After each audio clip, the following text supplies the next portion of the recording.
Hi everyone, this is Rita, also known as the self-proclaimed gold digger.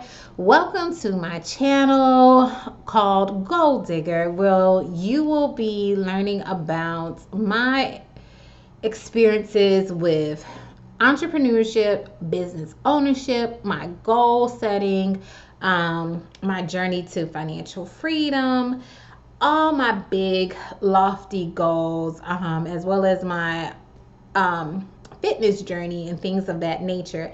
So, on a previous video, I told you I would be talking to you about my entrepreneurship journey, and that is what we will be doing on, or what I will be talking about on today.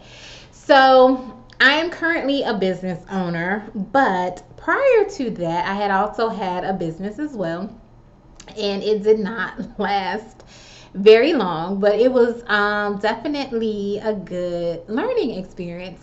So I'm going to talk with you, give you some information about that, what happened with that, why it wasn't successful, tips and tricks that I learned, or things that I've learned from having that initial business, and I always just want to be able to share. And if I can give anybody any pointers, especially any entrepreneurs, business owners, where it can help save you some costly mistakes or save you time, whatever, I am here for that. And I just want everyone to succeed and be successful and to do well in business, because entrepreneurship and business ownership is no joke. It is not for the faint of heart. And you probably have heard that before, and people are like, oh, it's not for the faint of heart. It's not easy. Please believe, okay? Please believe that is definitely the truth. I definitely give kudos to people who built their businesses from the ground up. I give kudos to those big corporate businesses and things like that, because it takes a lot to run a successful business. If you look at the statistics, I don't have them right off the top of my head, but I want to say it's a large percentage, like over 50% of small business owners, which is what makes up the majority of businesses in the country, but over 50% of small business owners will fail within the first 5 years of business. And it really hits home for me because I see stores closing all the time, and you probably see it too. You see businesses closing all the time, and these are like, big name stores like Toys R Us. Toys R Us, I grew up with Toys R Us, is a good example of a store that closed. Sears, Kmart, these are businesses that have been around for years, and it can be intimidating as a small business owner, because you're like, these people had money and resources and things that I do not have access to, and yet they still were not successful. They were successful for a long time, but it just really puts things into perspective. Like, this can happen to anyone. It doesn't matter how much money you made in the past. You have to stay current and on top of your business industry, and stay current with what's going on, so that you can be successful and implement the best practices that will benefit you. So when I see a business closing, literally, I'm like, thank you, Lord, that my business is still open, because it really could happen to anyone. But anyway, so today I'm going to talk about the first business that I had, and what happened with that, why I ended up getting out of it, why it was not successful, and some of the things that I learned. So right out the bat, this will be my first time sharing with you what I actually do. So I'm actually an optometrist. That means I'm an eye doctor. I check your eyes, make sure your eyes look nice and healthy, prescribe glasses, things of that nature. So I am an optometrist, and the first business opportunity I had, it was literally, I really wasn't looking for it. It kind of, I won't say it fell on my lap or whatever, but I was approached with this business opportunity, and I took advantage of it. So I say that to say I did not really do a whole lot of research on it. I just kind of like jumped right in. Okay, I'm like, they approached me, it seems like a pretty good idea, let me go ahead and jump right in. That was like mistake number one right there. So always do your research when it comes to opening up your own business or getting into entrepreneurship, business ownership, that kind of stuff. Now, do your research, know what you're getting into, but also don't be paralyzed with fear that you don't know everything and that prevents you from like committing to something. So, but I really did not do a whole lot of research. So, what it is, there are different entities or different companies where they will have an optometrist come in and work. So I'll say the name of the company. It was Walmart or whatever. So Walmart, a lot of the opticals, it really just depends on your state. The optical is run by Walmart. The employees are Walmart employees, but the doctor is someone who is an independent business owner or a self-employed business owner. So I was pretty much an independent contractor, and I signed a contract saying that I would come in and do a certain amount of days in their optical or whatever, and they, depending on the contract you have, you can bring in your own staff, you can utilize their staff, whatever, but that's what you did. You just saw the exams. You didn't make any money off of the glasses or anything like that because that was all Walmart, but you seeing the patients was all on you. So that is what I did. And I remember, and it's really, I will also say this, it wasn't a whole lot of risk involved in me starting into that particular opportunity. And I will say there are a lot of my colleagues who are very successful at working at Walmart practices, or as well as other big corporate practices as well. So this is just my experience and what I learned from it, and some things that I have decided to avoid or whatever. So the startup cost of becoming affiliated with this particular organization is very low. The risk is very minimal because oftentimes, since they are providing the optical, they are providing the equipment, you're just really renting the space, you're leasing the space, and the rent is fairly reasonable if you make money. So it's like X amount of dollars a day that you pay for the space. In the long run, if you look at it though, like you actually having a storefront, and if you were working 7 days out of the week, the rent is actually not that beneficial to you given the amount. If you think about an exam room or whatever, an exam room is pretty small. So you're paying the cost of this lease or whatever. So unless you're making money, a whole lot of money or whatever, it can actually end up being more expensive than if you actually had your own little storefront. But the benefit of it is that you don't have any equipment costs. Since they are providing you with the equipment, they're also providing you with the personnel. Depending on how you structure your contract, you're not having to invest money in getting equipment. You're not necessarily having to invest money in getting people or like paying those people, although you do pay them a percentage for using the people or whatever.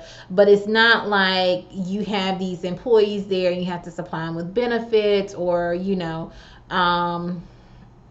workers comp, all that kind of stuff that I later learned came with business too. So it's a fairly low startup cost, but I did my research. So a lot of these people, I didn't do my research. So a lot of these corporations, they have recruiters who come out and they're recruiting you. And of course, they're going to make it look and sound good. And I'm not saying that it doesn't sound good or that it's not a good opportunity, but do your due diligence. Don't just rely on what the recruiter has told you, or someone, someone who is in the company has told you. Don't just rely on that. Do your research, do your homework to make sure it's a good fit for you. So I kind of like jumped right in with it. Now, the thing that was the downfall for me is I didn't realize how much power I had. So I will always advocate for people to say, know your worth and know that when you have the upper hand. And oftentimes in these situations, as well as in other business situations, you will have the upper hand, but you need to know that you have the upper hand so that you can be able to negotiate appropriately. So what ended up happening with me is that I wanted to dip my toe in. I was actually doing another, I had another position where I was working part-time 3 days out of the week, and they wanted me, the minimum for their particular contracts is usually 3 days or whatever. And I wasn't going to be able to commit to 3 days with them without having to give up a day with the current employer who I was working with or whatever. So I was like, I'll see how it goes, that kind of thing. So I talked to my current employer to see if it'd be okay to let her know or whatever what was going on. So I made a sacrifice to try this new opportunity. However, the new opportunity with Walmart, they actually wanted me to do 3 days, like I said, 3 days out of the week was a minimum. They really wanted 5 days. I was not willing to do 5 days. That's what they were used to having. They said it was a busy practice, blah, blah, blah.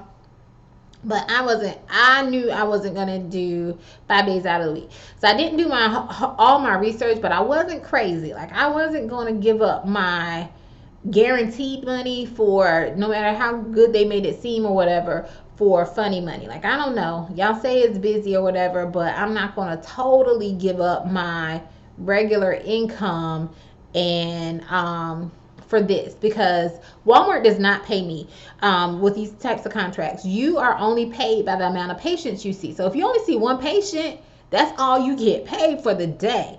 But so I was like, okay, but I wasn't quite ready to give up my current guaranteed money for something that was, funny money, or it was iffy or whatever.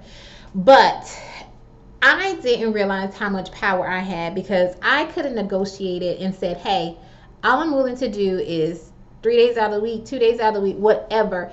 And they could have been okay with it. What I ended up doing instead, though, there was another doctor who worked with the previous doctor, and he was doing some days. So it's like they did 2 contracts. So that's the thing with some of these offices, because your contract is by day, you agree to do certain days. So let's say I agreed to do Monday, Wednesday, and Friday.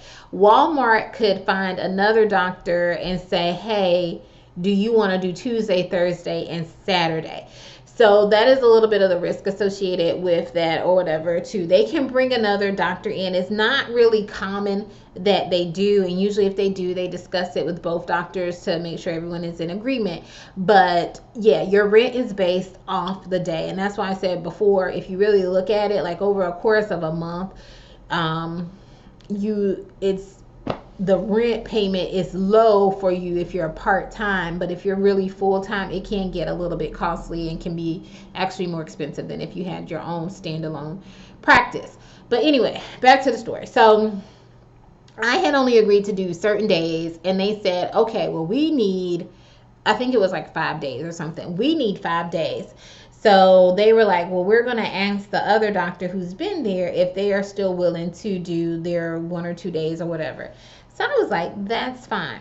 That's fine with me. Not knowing that I had all the power in my card. Like, the cards were, like, I had a good set of cards in my hand, but I didn't even know it.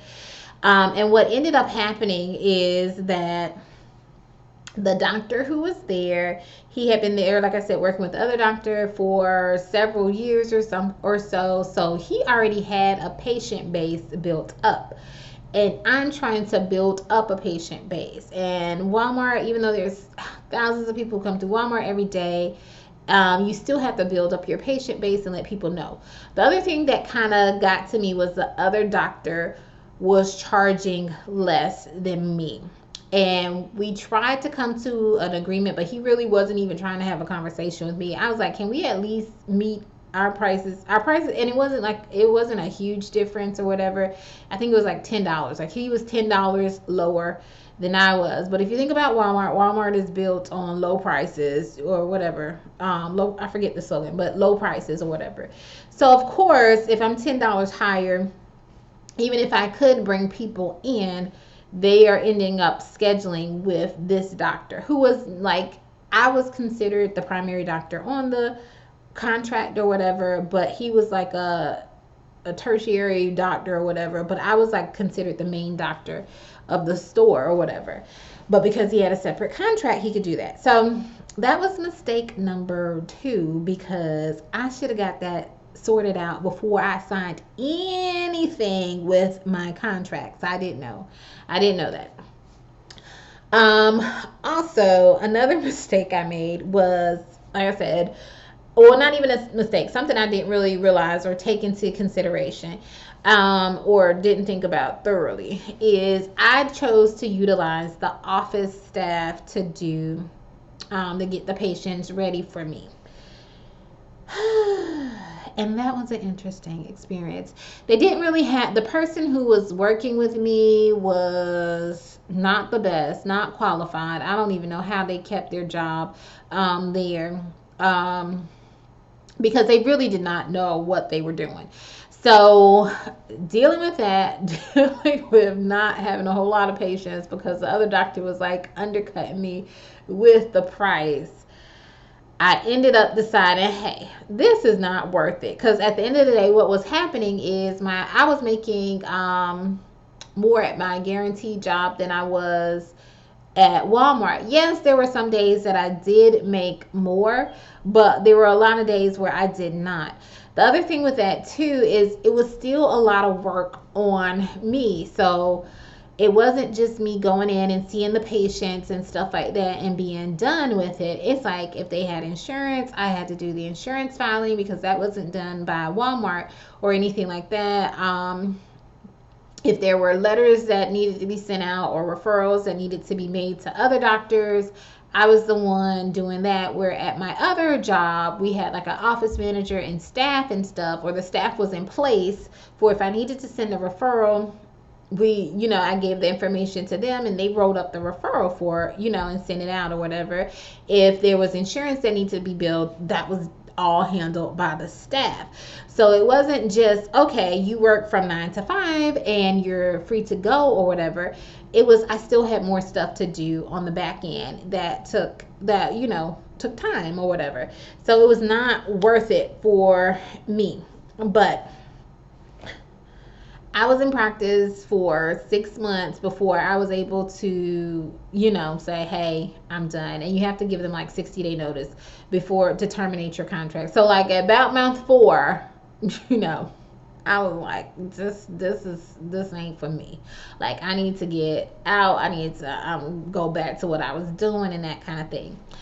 So the takeaways I would say from my experience my first experience in entrepreneurship is, number 1, do your research. Know what you're getting into. Know what is involved. And like I said before, you're not going to know everything that's involved, but you should try to know at least 70-80% of what is going to be involved in it. And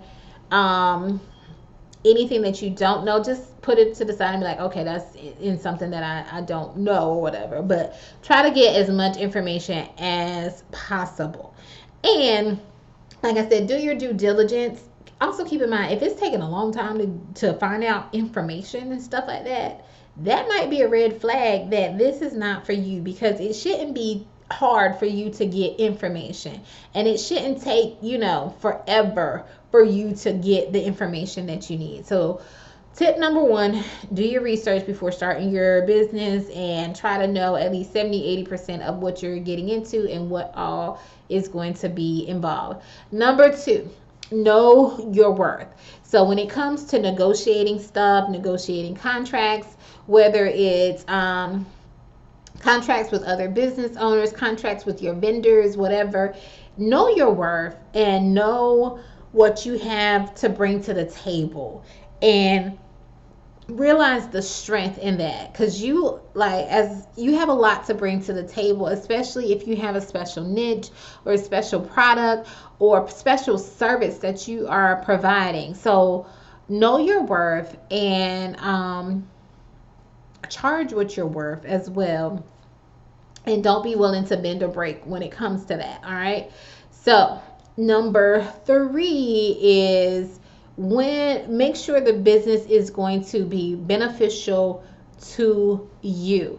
So I know that kind of goes without saying, but sometimes we will get into business and we will bend and be lenient with stuff, let certain things go, and we'll try to bend over backwards for a sale, or to try to conform and fit ourselves into something that we are not even supposed to be meant to fit into. But all at the sake of saying, oh, I want to be able to start a business. So know what your values are, know what your principles are, know what your, like, even when it comes to like pricing, know what are your what is like a breaking point. Like, okay, if this happens, I can't deal with this, or whatever, or this is what your non-negotiables are. That's what I was looking for. Know what your non-negotiables are. Like, this is non-negotiable. If this doesn't happen in this way, then I don't want to do it. Know what your non-negotiables are.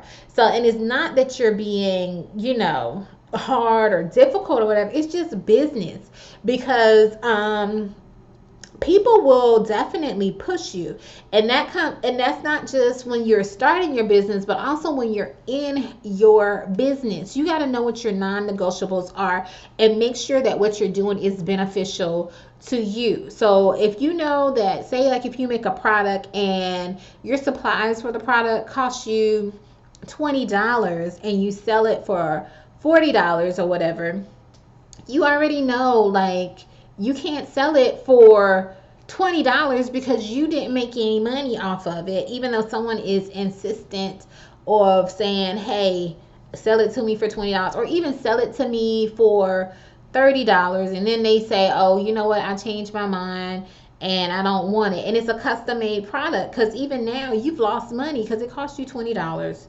They don't even want it. Now you got to figure out, either refund them their money, or try to make something else or whatever. So make sure the business is going to be beneficial to you, and it is not going to cause you to sacrifice in terms of money, as well as to your detriment.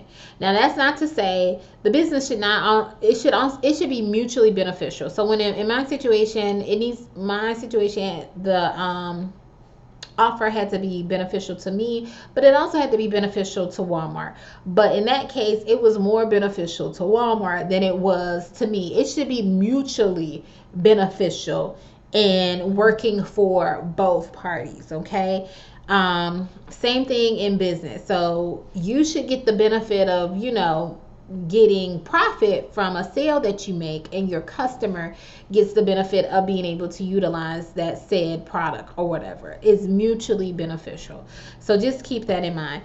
So hopefully y'all have learned from some of my mistakes in business. I will be coming out with another video too, talking about my current business and how things are going with that, and how I got started with that. But this was just a video about my first business that did not go so well. Hopefully y'all will have more success. I have talked long enough, and I will see you next time on the next video.